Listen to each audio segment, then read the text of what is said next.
of a civilization that is 6,000 years old, and the people who said, look, we tried to negotiate with the Americans multiple times. We know JCPOA, it goes back to the beginning, 47 years ago.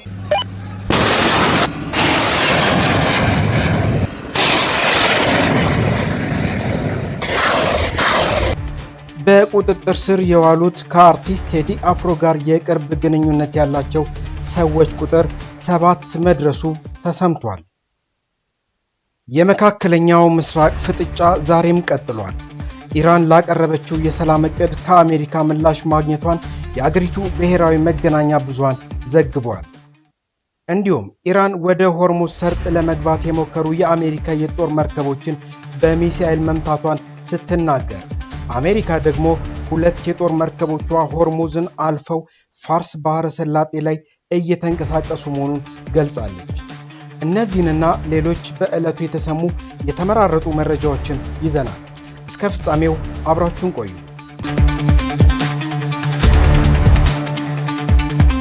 በቁጥጥር ስር የዋሉት ከአርቲስት ቴዲ አፍሮ ጋር የቅርብ ግንኙነት ያላቸው ሰዎች ቁጥር 7 መድረሱ ታውቋል።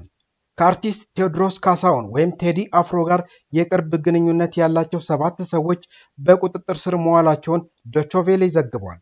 ከታሰሩት መካከል የአርቲስቱ የቅርብ ጓደኛ አቶ ዩሱፍ ያሲን፣ የዩቲዩብ ማስታወቂያ ስራዎችን የምታመቻችለት ወይዘሮ ማህሌት ወይንም ሃና ሰለሞን፣ 2 የስቱዲዮ ጠባቂዎች፣ የድረገጽ ባለሙያና በሞምባሳ ኮንሰርት ላይ ተሳትፎ የነበራቸው 2 ሰዎች ይገኙበታል።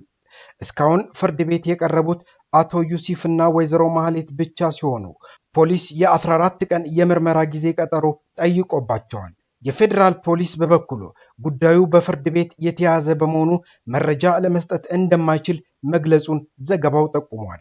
በተያያዘም ሚያዝያ 15 ቀን 2018 ዓ.ም ምሽት ላይ ሲኤምሲ አካባቢ በሚገኘው የቴዲ አፍሮ ስቱዲዮ ላይ አስደንጋጭ የዝርፊያና የድብደባ ድርጊት መፈጸሙ ነው የተሰማው። ዘራፊዎቹ በገመድ ታግዘው 5ኛ ፎቅ ለመውጣት ከሞከሩ በኋላ በበሩ በኩል ጥሰው በመግባትና ጠባቂዎቹን በመደብደብ ላፕቶፖችን፣ ስፒከሮችን፣ የተለያዩ የሙዚቃ መሳሪያዎችን ወስደዋል። ጥቃቱ ስቱዲዮን ሙሉ በሙሉ ከጥቅም ውጭ ያደረገ ቢሆንም በማህበራዊ ሚዲያ የሚዘዋወሩ ፎቶዎች ግን ትክክለኛ እንዳልሆኑ ተመልክቻለሁ ሲል ዶይቼ ቬለ ዘግቧል። ኢራን ላቀረበችው የሰላም እቅድ ከአሜሪካ ምላሽ ማግኘቷን የአገሪቱ ብሔራዊ መገናኛ ብዙሃን ዘገበ። የኢራን ውጭ ጉዳይ ሚኒስትር ቃል አቀባይ አሜሪካ የሰጠችው ምላሽ በፓኪስታን በኩል እንደደረሳቸውና እየተመለከቱት መሆኑን መናገራቸውን ታስኒም የዜና ወኪል ዘግቧል። አሜሪካ እስካሁን ድረስ ለቴህራን የሰላም እቅድ ምላሽ መስጠቷን በይፋ አላሳወቀችም። ይሁን እንጂ ፕሬዝዳንት ትራምፕ እሁድ ዕለት ለእስራኤሉ ካን ኒውስ እቅዱ ተቀባይነት የሌለው መሆኑን ተናግረዋል። የኢራን መገናኛ ብዙሃን የቴህራን ባለ 14 ነጥብ የሰላም እቅድ ዋሽንግተን ጦሯን ከድንበር አካባቢ እንድታርቅ፣ የኢራን ወደቦች ላይ ያላቸውን እገዳ እንድታነሳ እንዲሁም የየትኛውም ግጭት እስራኤል በሊባኖስ ላይ የምትፈጽመውን ጨምሮ እንዲቆም የሚጠይቅ ነው ሲሉ ዘግበዋል። እቅዱ በሁለቱ አገራት መካከል በ30 ቀናት ውስጥ ስምምነት እንዲደረስ ይጠይቃል።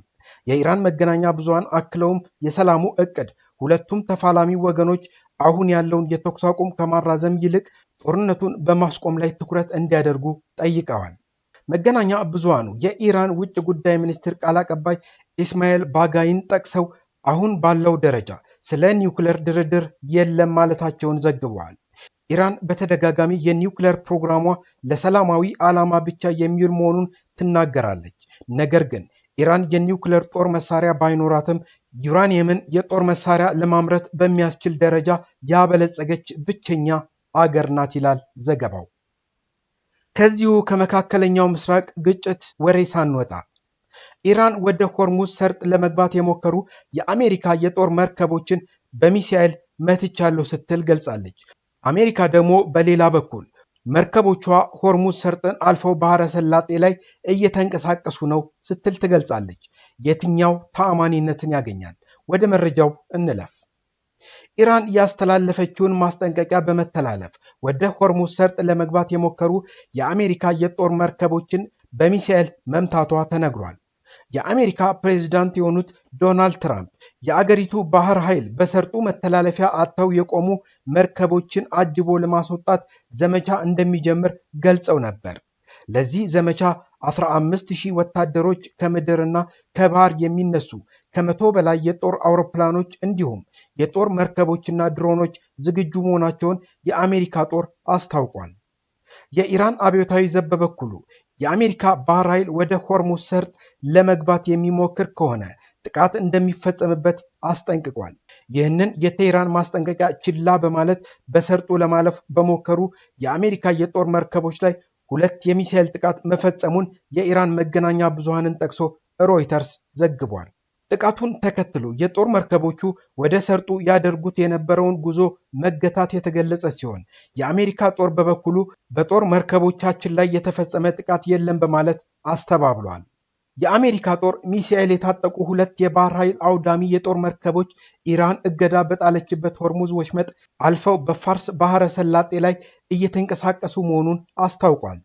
የአሜሪካ የመካከለኛው ምስራቅ ወታደራዊ እንቅስቃሴዎች የሚመራው ማዕከላዊ እዝ እንደገለጸው ፕሬዝዳንት ዶናልድ ትራምፕ በሆርሙዝ ወሽመጥ መዘጋት የተነሳ ማለፊያ ያጡ የንግድ መርከቦችን እየመሩ ለማውጣት ላስጀመሩት ዘመቻ እገዛ እያደረገ ነው ይላል።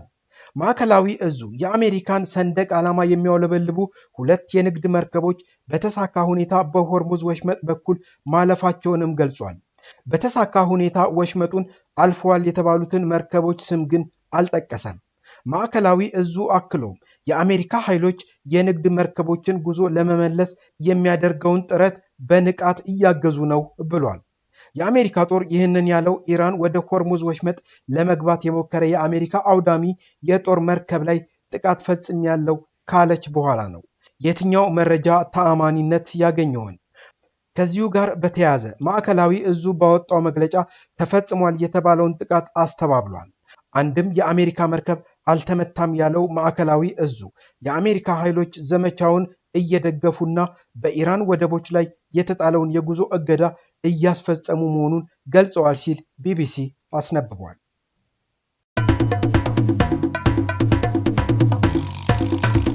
የኢራን ጦር አዛዥ የሆኑት ሜጀር ጀነራል በሆርሙዝ ጉዳይ የአሜሪካ ደጋፊዎችን አስጠንቅቀዋል። የካታም አልአንቢያ ማዕከላዊ ወታደራዊ መስሪያ ቤት አዛዥ የሆኑት ሜጀር ጀነራል አሊ አብዱላሂ የንግድ መርከቦችን ለማጀብ የውጭ ሀገራት መርከቦችን ወደ ሆርሙዝ የባህር ዳርቻ እንዳይገቡ በጽኑ አስጠንቅቀዋል። በተጨማሪም የዩናይትድ ስቴትስ ወንጀለኛ መሪዎች እንዲሁም የአሸባሪዎች ሰራዊት በየካቲት 28 አሜሪካና እስራኤል በመቀናጀት በኢራን ላይ በደረሰ ጥቃት ምክንያት የዓለም አቀፉን ንግድና ኢኮኖሚ ደህንነት አደጋ ላይ ጥለዋል ብለዋል። የፋርስ የዜና አገልግሎት አብዱላሂን ጠቅሶ እንደዘገበው ከሆነ የክፉዋ አሜሪካ ደጋፊዎች መጠንቀቅ አለባቸው፣ እንዲሁም ወደማይቀረው ጸጸት የሚያመራውን ማንኛውንም ነገር አያድርጉ ሲሉ አሳስበዋል። ቀደም ሲል ፕሬዝዳንት ትራምፕ በሆርሙዝ ባህር ዳርቻ ዘመቻ እንደሚከፍቱ ተናግረዋል። ይህም ዘመቻ የፕሮጀክት ነፃነት የሚል ስያሜ የተሰጠው ሲሆን መርከቦቻቸው በጠባቡ የውሃ መስመር ላይ የታሰሩ ሀገራት መርከቦቻቸውን ከነዚህ የተከለከሉ የውሃ መስመሮች እንዲለቀቁ ባቀረቡት ጥያቄ መሰረት እንደሚተገበር ተናግረዋል።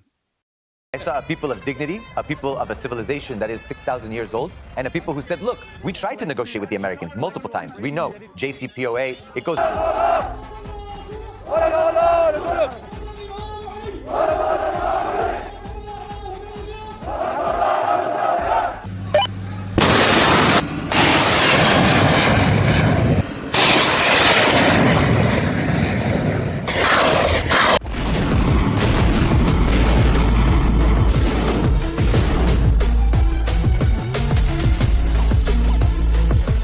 ዛሬም እንላለን ሰላም ለሀገራችን፣ ሰላም ለምድራችን።